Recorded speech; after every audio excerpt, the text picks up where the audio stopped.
Welcome to The Dead Life. Here's world-renowned medium, Allison DuBois. What do we have going on for you at The Dead Life today?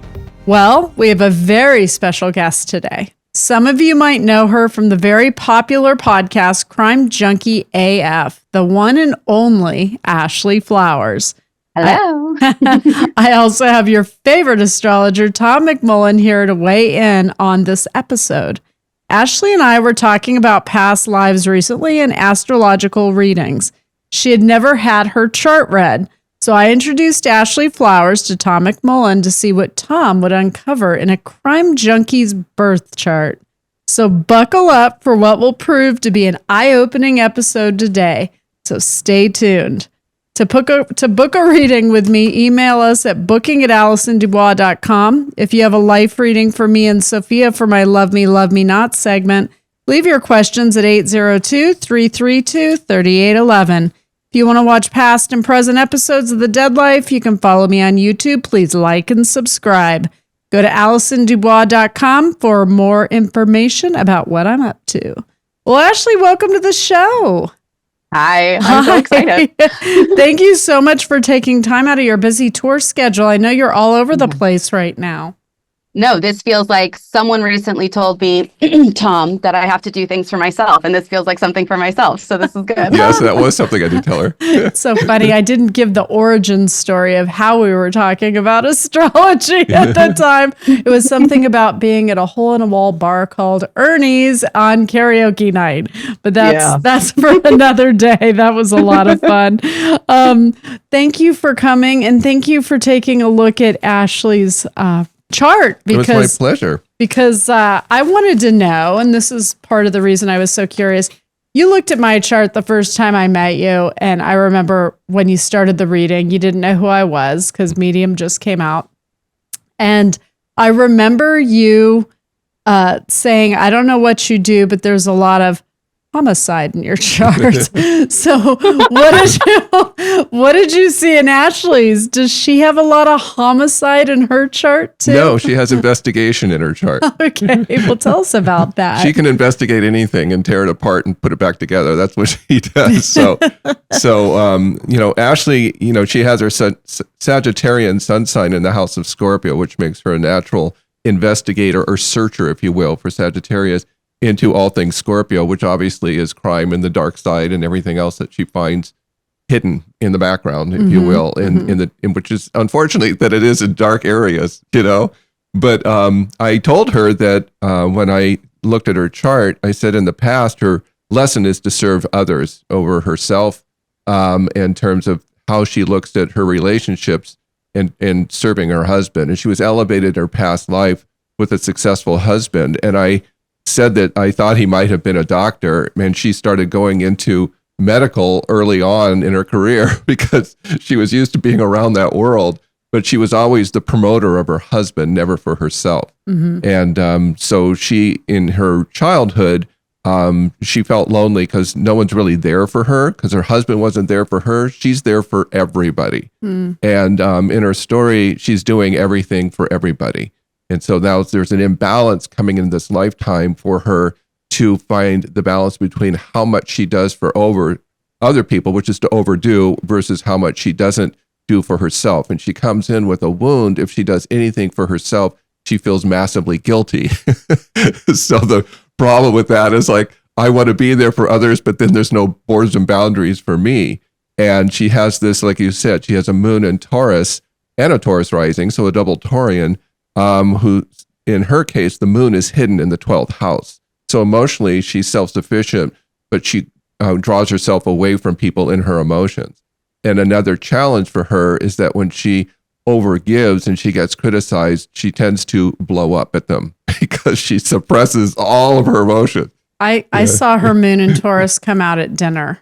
You're like I am. You'll order one of everything. We went to dinner when I recorded Crime Junkie with you in Indianapolis, and we went to dinner and she ordered like one of everything. I'm like, this girl and I are going to be friends, like for sure. So do you think her guilt revolves around maybe your little girl, you being away from her? It could involve you feeling like you're taking your time away from her Oh, it's sometimes. everything. I felt My that guilt way. isn't- Yeah. My guilt is in everything I do. If I'm spending time with my daughter, then I'm like leaving the people here at work and I'm not doing enough, and I'm doing stuff at work, it's her, or it's like I even do something for myself and I'm not with my husband enough, or my friends, or like I am just like a ball of guilt walking around. Yeah. And it's funny because I told her I said, you have a child, because you'd said she'd had a little girl. Mm-hmm. And I said, the minute that child was born, it just went into maximum, because now it's like she has a career and she has a child. And for a woman, especially for Ashley, with her service soul to serve everyone over herself, it's like it gets only exacerbated in that situation. Mm-hmm. And then she said her daughter basically clings to her 24/7, which makes it harder. Well, she's still at that age. She is, and it's her toddler, but she's just starting to like be into her dad. Like her and I are like this. And I don't know, we've got a special connection too, but it is all consuming. It's hard to balance the career life with your personal life. And I remember when I was doing what I was doing on the road, I felt so guilty being in hotels in other cities, states, countries, away from my girls, because my youngest was about your daughter's age. Yeah. I think maybe a little older. She was like 4.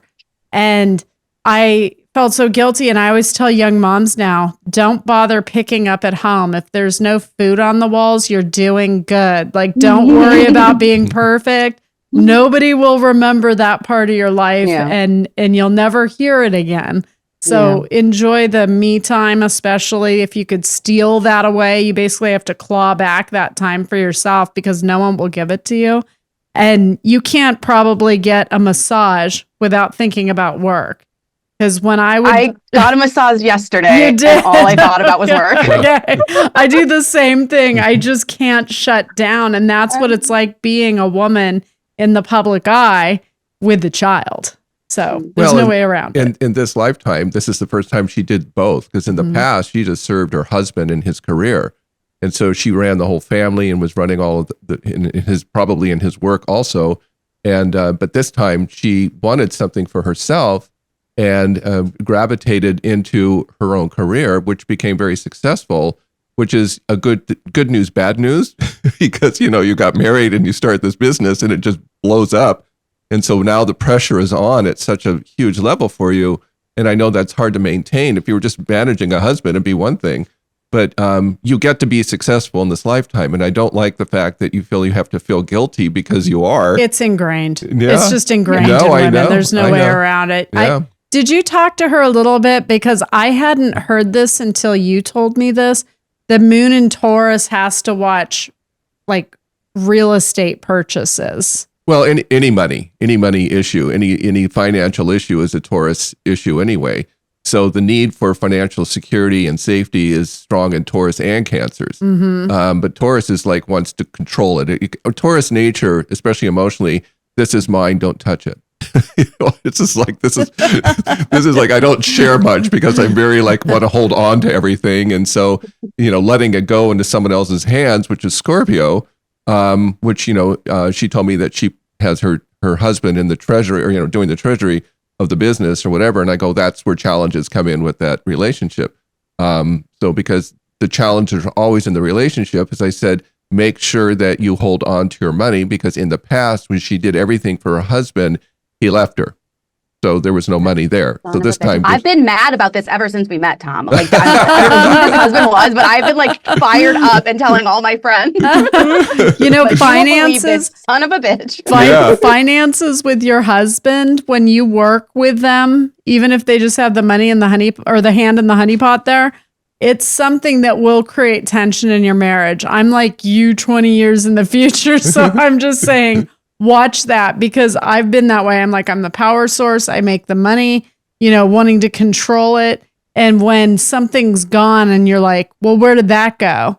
It creates a tension that never ends. So I'm just putting that out there as your future self. Well, you both have it in common. You have Taurus and, your moon and Taurus in the house of Scorpio on top of it, because you have the same thing happen to you. You let someone else run your money and they destroyed it. Damn it. So you guys have that in common. I don't get it a lot, I do get that when I see it in a woman's chart, I'll say, make sure you have your own bank account right away. Mhm. And then they're like, well, I don't, and I said, well, you might, and if they're young, they don't. And if they're older, they go, yeah, I kind of knew that early on. And that's because it's memory of like, I better hold on to this because we have a lot of memory we come in karmically from what the crisis and the traumas were of the past. And in a lot of situations, women serve men and then they leave them for another woman or they die or whatever it is. And so you have to be cautious of that because the message is for you, I'm to serve others over me. And so now you have to learn to protect yourself.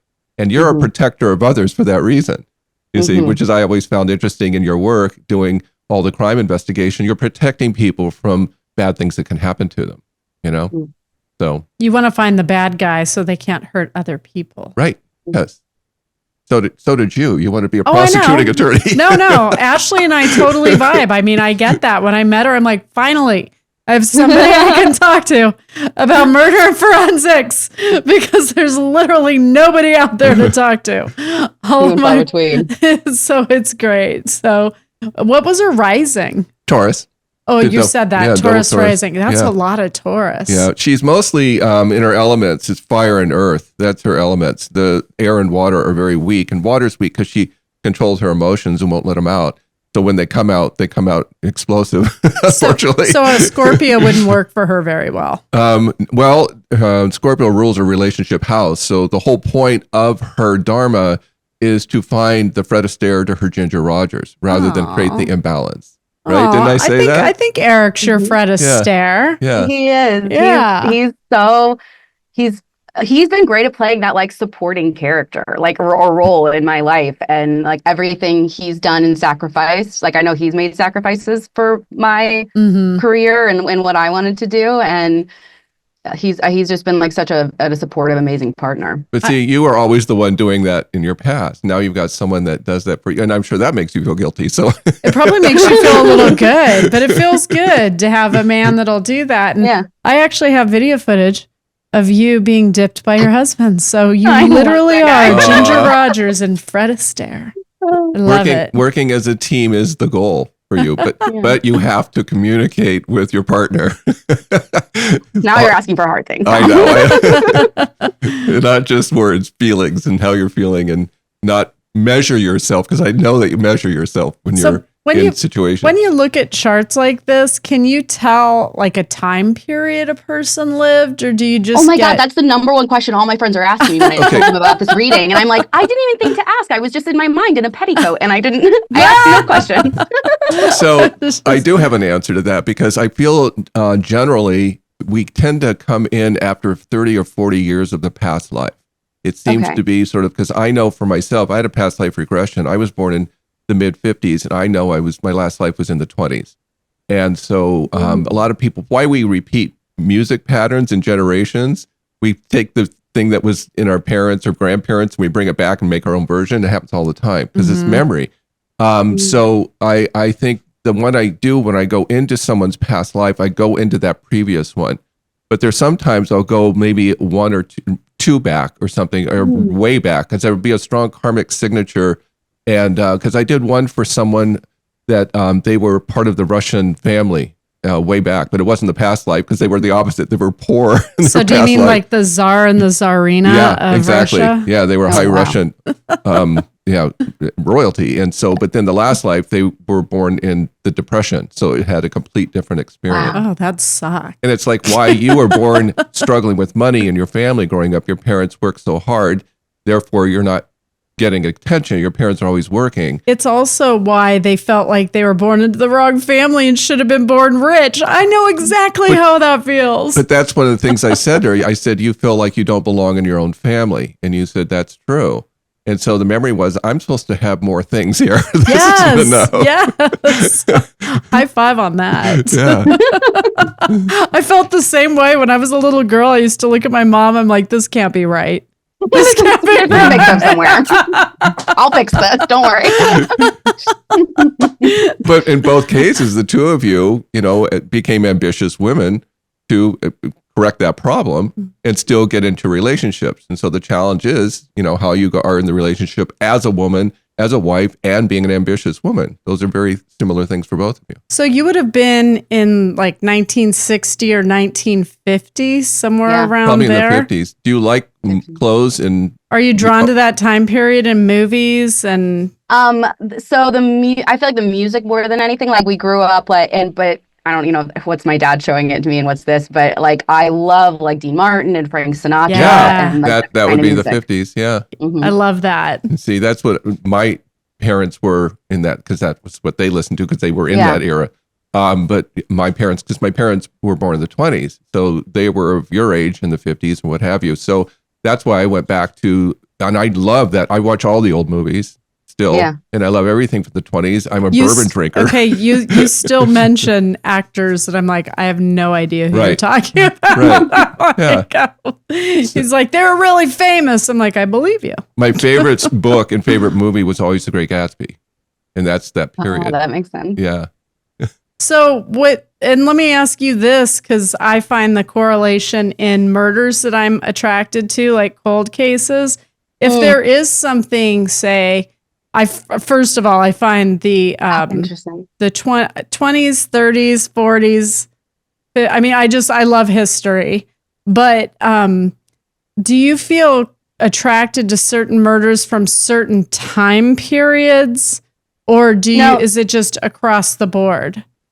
Not certain eras, but what is interesting in you saying that is, Tom, you had said that one of my big fears is the idea of abandonment and like someone like just leaving. What I'm super attracted to are missing person cases where somebody just like is there 1 minute and gone the next. Like I obsess over missing person cases. Yes. That's why that's the memory. I'm just so curious about that. With the cases I look at, I get attracted to the like crime scenes of the past and looking at them through a new lens of forensics, what you could look at now, and trying to pull impressions of what I see as having happened and think, could you fingerprint the glass that was around the light, or could you pull trace DNA now off of the clothing that they bagged back in the 60s? Would that survive? Things of that nature. But I was just curious from another person who's sort of cold case interested in how this correlates. And it's hard to decide what's me and what's like this new version of me. I don't know, but like I look at cases all the time and think like, God, it's all sitting right there in that picture. For example, like you're looking at this picture, it's all right there. They just didn't know it was in front of them. Yeah, right. I last night turned on the TV and the first episode, the pilot episode of Medium was on. I was like, oh my God, of course. So I was sitting there writing this intro while my show was playing in the background. I'm like, my life is so strange. And at the same time, when you look at these pictures from crime scenes, it's something that we're wired to do. Do you know what I mean? Like we're wired to do it. And I don't mean it in a dark way. 20 years ago, I was told, how do you tread in the dark? And now everybody listens to, Crime Junkie and podcasts, and they're into the reality shows based on cold cases and unsolved cases and forensics.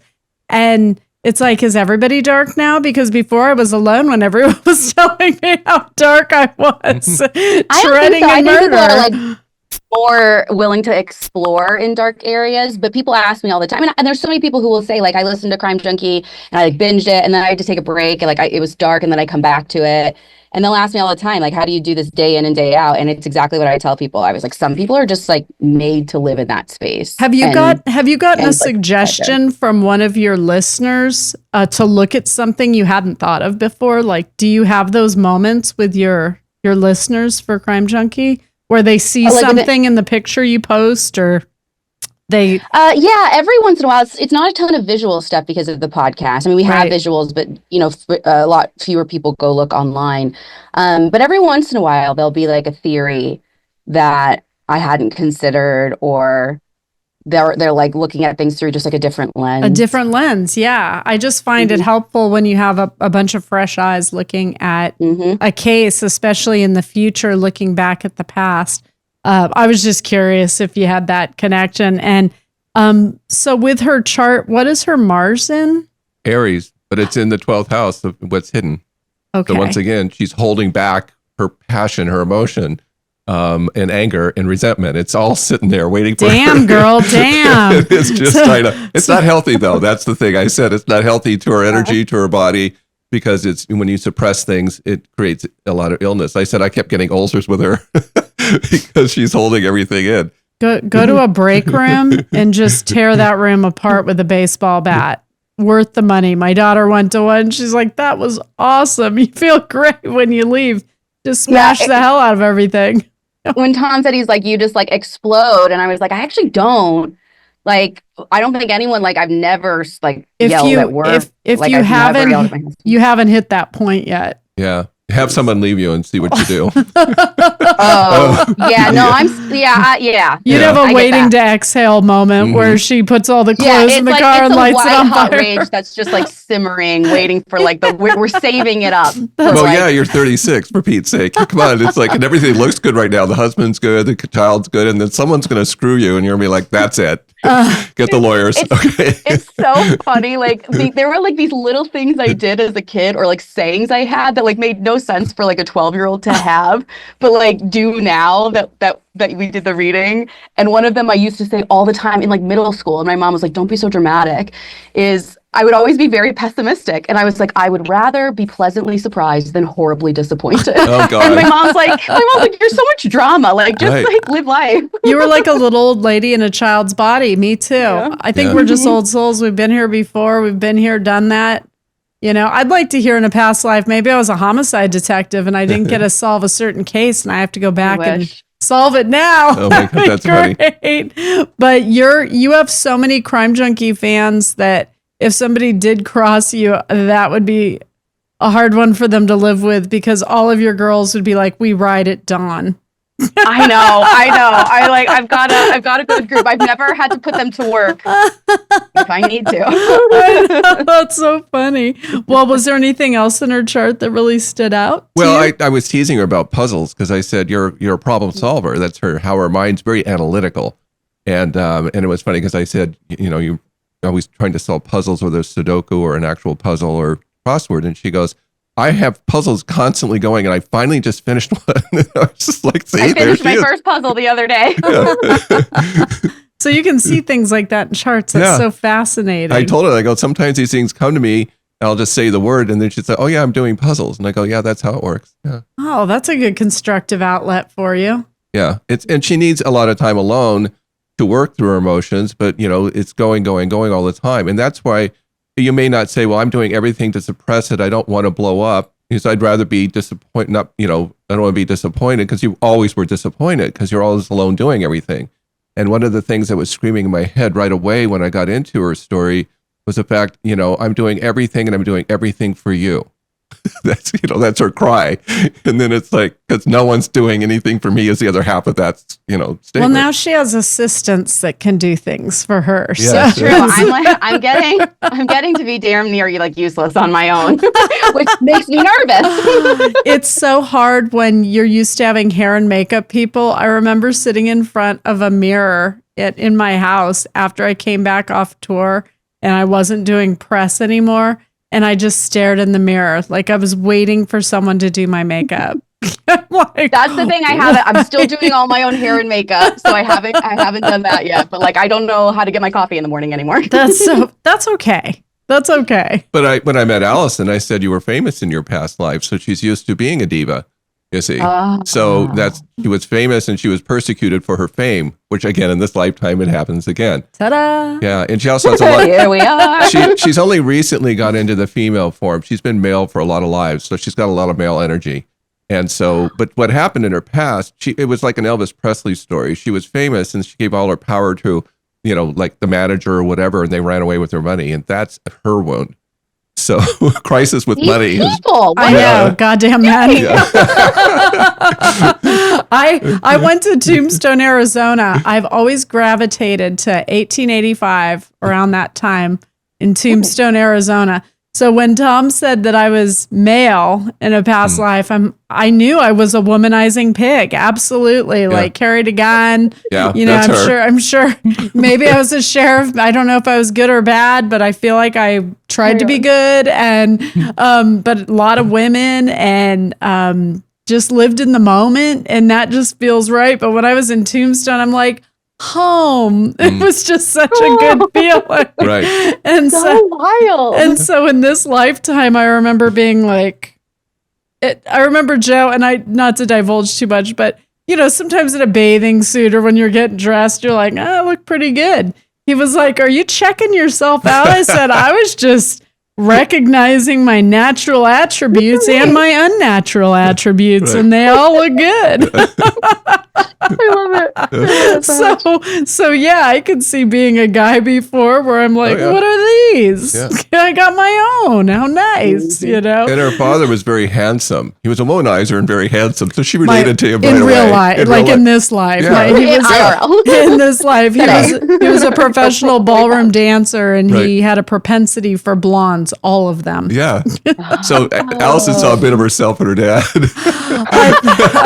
You know what? It didn't bother me that he was like that. Exactly. That's why it didn't. I backed his play as a child. He's like, now don't tell so-and-so about so-and-so. He's like, we don't need to bring that up. I'm like, okay, Dad. Oh, you understood. You understood. I got it. Mission accomplished. I got what he needed me to do. Keep my mouth shut. I know. So was there anything that stood out in her chart that really caught you off guard, or did it all? It never catches me off guard because I could become the person. Don't you ever see something in someone's chart where you're like, what the fuck? Like where it's something so bad or so astounding that you're like, I've never seen that before. Sometimes. Sometimes. So like in some of the killers charts that I had you run, did you see some of that? I don't like you having me do like those. the Menendez brothers? Yeah, no, I don't. And what about in Dahmer's? She puts me in the place that you girls go to. I don't want to be in at all. I go, when can I do someone like Christopher Reeve, Superman? You know, the opposite of this. Yeah. Oh God, no. And even then, like, I feel like that's more you than me. Like, I don't know, and like, I'm trying to figure out what happened and not necessarily even why, or like, ugh. Thank you to Ashley Flowers and Tom McMullan for being here today. It was so much fun going through her birth chart and finding out what the birth chart of a crime junkie looks like. Tune in next week for part 2 with Ashley Flowers and Tom McMullan. I'm Allison DuBois. This is The Dead Life. And to all of my believers out there, don't stop believing. Join us next week on The Dead Life. And don't forget to subscribe now to get notified of every new episode.